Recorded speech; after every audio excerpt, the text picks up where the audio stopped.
سنے کون قصہ درد دل، میرا غم گسار چلا گیا، جسے آشناؤں کا پاس تھا وہ وفا شعار چلا گیا۔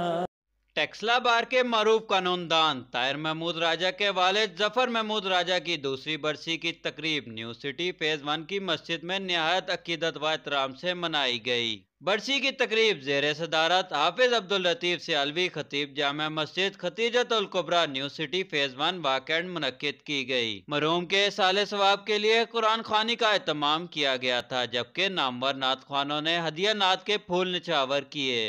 مرحوم ظفر محمود راجہ کو ہم سے بچھڑے 2 برس بیت کے۔ ظفر محمود راجہ کی زندگی کا طویل عرصہ مخلوق خدا کی خدمت میں گزرا۔ مرحوم سماجی و فلاحی خدمت کا ایک استعارہ تھے، ان کی تمام زندگی انسانیت کی خدمت میں بسر ہوئی۔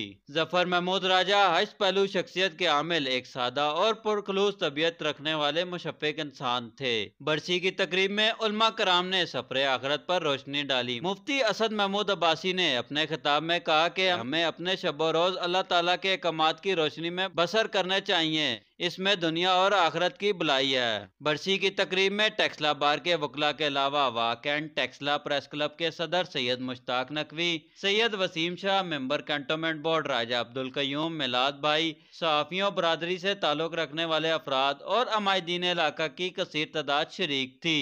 اختتامی دعا قاری محمد سعید نے کرائی۔ اس موقع پر امت مسلمہ کی مغفرت اور مرحوم ظفر محمود راجہ کے بلندی درجات کے لیے خصوصی دعا کی گئی۔ ایڈوکیٹ طاہر محمود راجہ کی جانب سے تمام شرکاء کے لیے خصوصی لنگر کا اہتمام کیا گیا تھا۔ ایڈوکیٹ طاہر محمود راجہ نے تمام شرکاء کی آمد پر ان کا شکریہ ادا کیا۔ سید عمیر علی، نوائی ٹیکسلا، اسلام آباد۔